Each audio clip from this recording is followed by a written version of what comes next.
Happening APLers here with a week 7 review. We'll go through the matchups from this past week like we normally do, and then go through the weekly awards, and then go through the power rankings quickly at the end. So we're halfway through the regular season, so thought we'd update the power rankings once again. So first matchup here is Sade versus Daggy. There's Mr. Nakua in the background, who after a little less output last week came back with a vengeance this week, and it's a big factor for Sade. So Sade gets not much from Herbert. Well, not a lot from Herbert. Running game was kind of non-existent. Christian Kirk had a good game on Thursday, and then as it discussed, Nakua, big game against the Steelers. Took over that number 1 wide receiver spot this week with Cooper Kupp. Kind of taking a back seat. And then Waller had a huge game with the 223 there against the Commanders. So add all that stuff up, gets today just over 1,000 points to 1,039, which he's disappointed with. May not get him a win against most teams, but he's matched up against Daggy this week, and that's enough. So Daggy gets 848 as his total.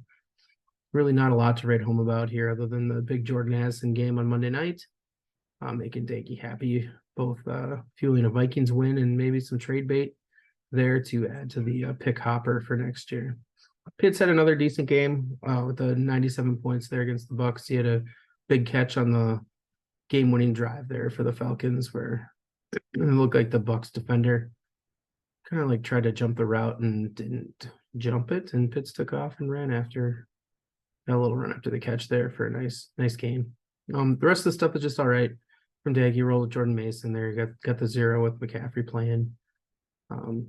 Probably swap somebody else in there if it's not a Monday night game, but that's what happens. So Sade gets the win, moves to 5-2. Daggy to 0-7. So Sade wins by a little less than thought in the beginning. Next matchup. There's the I tried to get the gif of that, like the actual handshake between those two, but it didn't quite work. And there's Jackson Mahomes just lurking in the background because he's been overshadowed and he's not okay with it. Anyway, we got Tank versus Ryan here. Mr. Kelsey's really the story here. Kelsey puts up 390 for Tank. He had like a ridiculous score at halftime already. That's a huge part of Tank's week here. Otherwise, everybody else was just kind of okay. Gino under 300. ETN had a nice game. Swift, Ayuk, Diggs, McLaurin. Everybody's just fine. Nothing to write home about. But when you get 390 at tight end, it gets you to 1233. It's pretty good. And Ryan, valiant effort by Mr. Cousins on Monday night to get Ryan back in it. But he needed like overtime or another drive or something to try to get him over the top. So Cousins with a huge 442 there. Jonathan Taylor looks to have overtaken the backfield there for the Colts, rendering Zach Moss a little less used there. And a big game against the Browns for the Colts. Really weird this week that the Browns got lit up by the Colts when their defense has been shutting everybody down. Ryan gets a huge game from AJ Brown again. The guy's been a monster this year. So his new acquisition pays off right away with 167 points. And then his other kind of new acquisition, Cooper Kupp, a little down week there with 33 points. As Ryan and I were texting after the matchup last night, if I get a little more from Kupp, maybe things are different there. So I think that's pretty spot on here. Hoping that Kupp has 33 on the first drive, not 33 for the game. Laporta continues to be involved there with Detroit, and he looks really good. So Ryan comes up a little bit short, so Tank moves to 6-1, still undefeated in the division at 4-0. Ryan's 4-3. His division record is 1-3. Could be a problem later in the season. Talk about that a little more later. So Tank wins by about 100, and I got my numbers backwards here. So Tank wins by 63. Thought he'd win by 100. So next matchup is Solomon and Jake. This is, I think, one of my probably favorite parts of last night. Harrison Smith comes up with this hit on Kittle. He kind of dropped the ball, so Harrison kind of let off, but then they zoomed to Kittle after, and I think you could read his lips saying he got hit right in the dick. It was pretty funny. I enjoyed it. Anyway, Solomon didn't enjoy it this week. He scores 830. Headlined by, you would have thought it would have been 6 points from Calvin Ridley would be the headliner, but really it's 3 points from Bijan Robinson. That is the headliner. He gets 1 carry late in the game for 3 yards because he was feeling kind of weird on Saturday night. And Arthur Smith said, you know what? We can beat the Bucs without you. So don't worry about it. Just take the day off, but we're not going to tell anybody about it.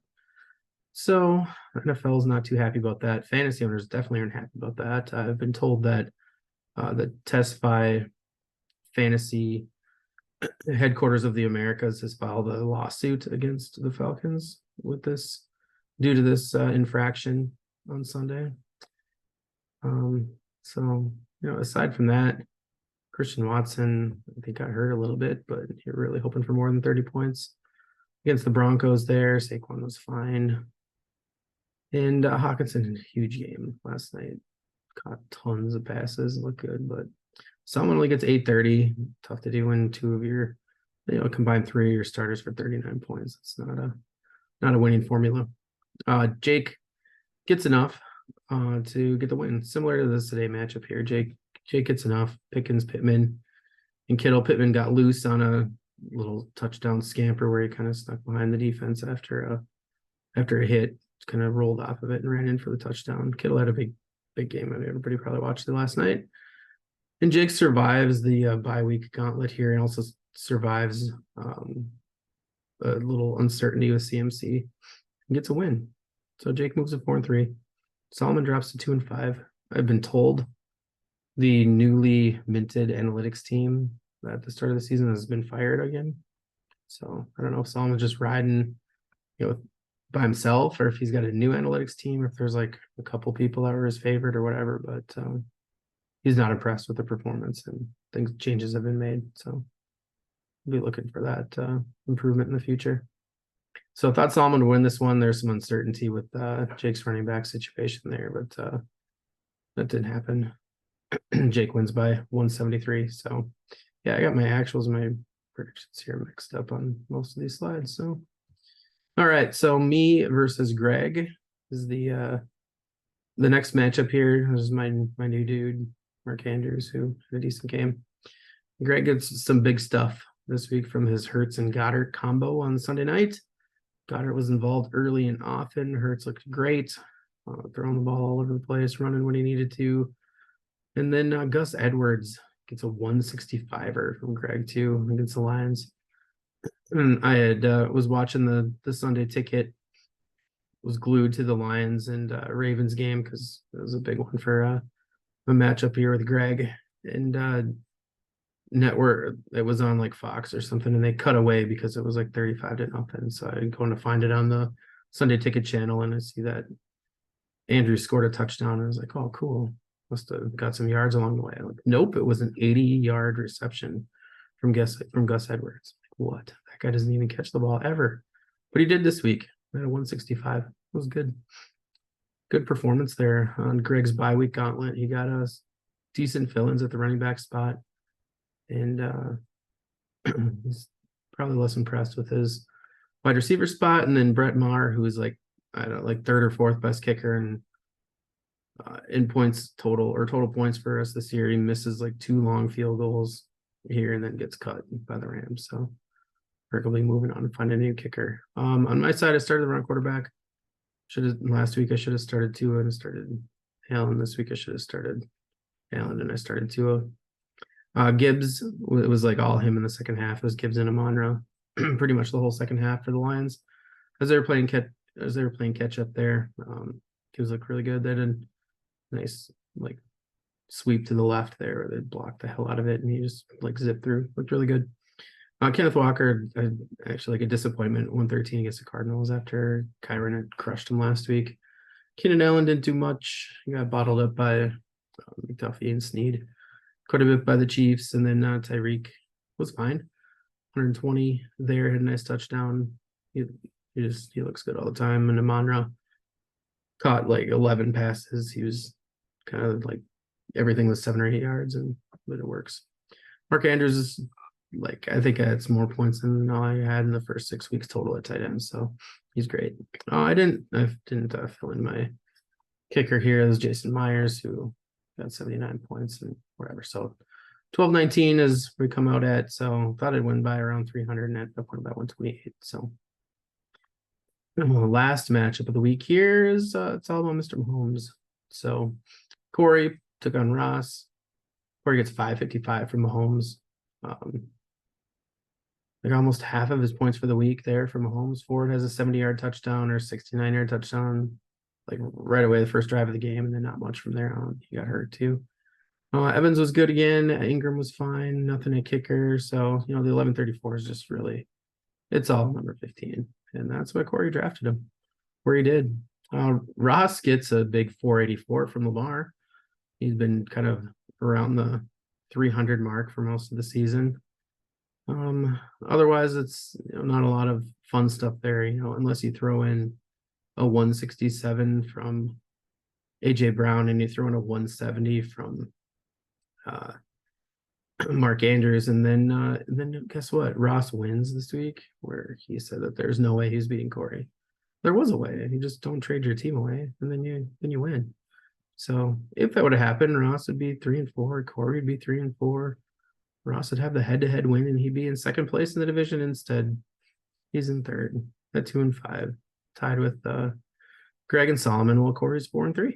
So Ross could have even traded Drake London and still won.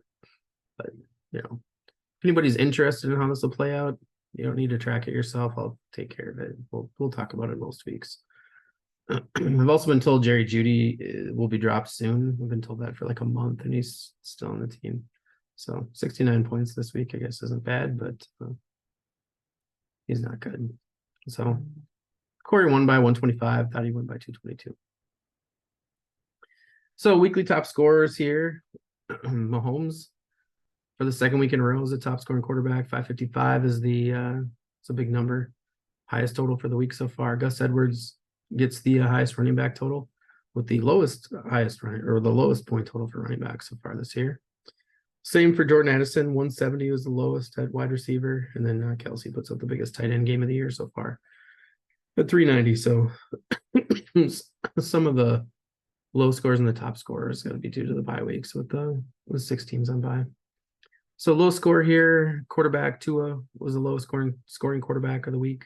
My second week in a row there with the lowest scoring quarterback. The lowest running back was Jordan Mason. He got nothing, didn't really play much. If you're going to go with a guy that was supposed to play that didn't, Bijan had 3, so he could fit there too.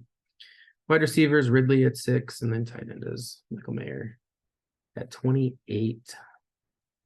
So go to the next slide here I can't fit all this in one slide anymore. So next slide here is the weekly award stuff. So MVP, I went with Mahomes. I think you could go with Mahomes or Kelsey. I went with Mahomes just because we went with Kelsey last week. So why not change it?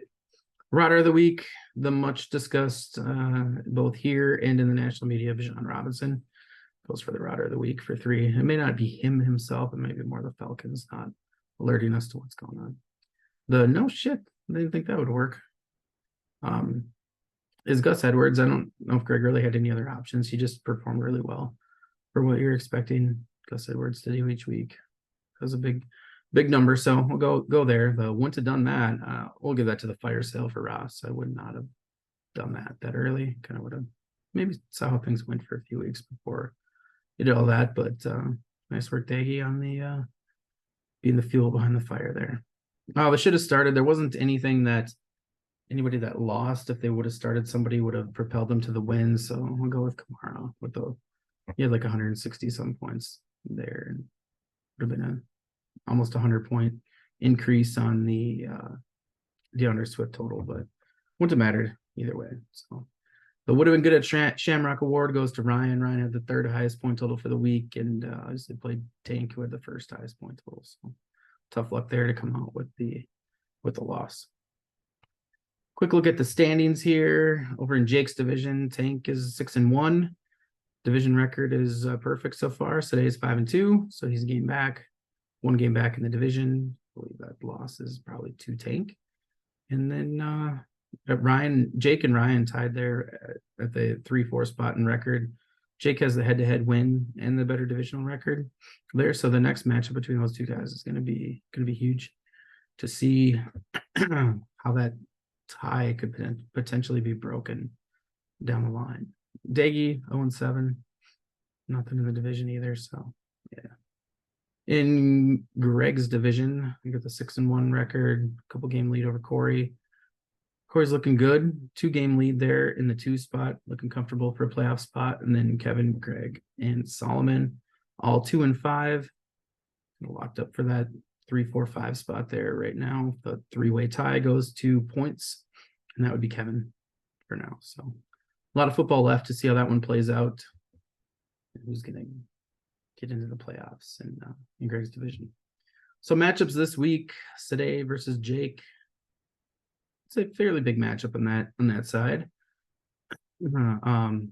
Tank gets Daggy this week. Ryan and Greg match up in the interleague matchup there between those two. Me and Ross, I get the boot barn this week. And then Corey and Solomon square off and say the biggest matchup in our division there. So next we're going to take a look at the power rankings. Last time I did it like person by person and kind of talked in more detail. This I just have a big chart here. We'll look at all together. So power rankings here go from top to bottom. I'm in the top spot there. The record points, divisional record, roster stuff looks solid. Like I said before, I had tons of picks, so it should. 9.4 in the power rank. Tank comes in second with an 8.45 in the power rankings. His record's solid, points are good, divisional record's good. Fewer points against than some others. Full roster is second best, and the starters are third best there. So Ryan comes in third, just slightly ahead of Sade there.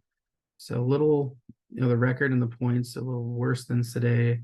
Divisional record definitely worse, but the roster build for the full roster and starters is really solid. So that propels them upwards on the rankings there. So those trades paying off with the monster wide receiver combo there when JJ comes back, which looks like it could be in a couple weeks. Today's in the 4th spot. The divisional record is good. The most points in the league right now. Divisional record is solid. Points against, not a lot of points against, and kind of middle average total roster build there. So gets a 7. Little jump down to Corey at 5. He hit to 5.8 in the power rank. Everything's kind of in you're just a little bit above average. The record, a little above average. Divisional record, points against more than most, and the full roster and starters are get the 6, so just above average and all that. Jake gets a 5.4, slightly behind Corey. The record is good, same as Corey. Points are a little bit less. Points against, Jake has the least amount of points scored against him in the league so far, and the roster build looks solid. A lot of that's driven by the monsters, CMC and Chase. And then jump down there to Greg and Kevin. They're tied at 3.7. So they're really tied. I just put Greg ahead of Kevin because Greg's actually trying. So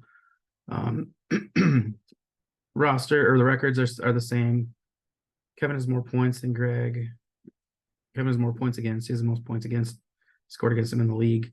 The roster build slightly better for Greg than Kevin. Again, be different if players weren't traded and stuff. So Solomon gets a 3.2, just below the Greg and Kevin combo. Not too much to talk through there. The roster build looks similar to Greg's as far as the full roster and the starters. Just hasn't scored a lot of points so far from Solomon. And then Daggy's there, the bottom of the 1.1, traded everybody away. It's not winning. Not a big surprise there. So that's what the power rankings look like. I think that's it for this week. So hope you guys enjoyed it. I'll be asking in the group text what I can do what you guys like about these, what you guys think I could do differently to spice them up and make them a little more fun. So Talk to you guys later.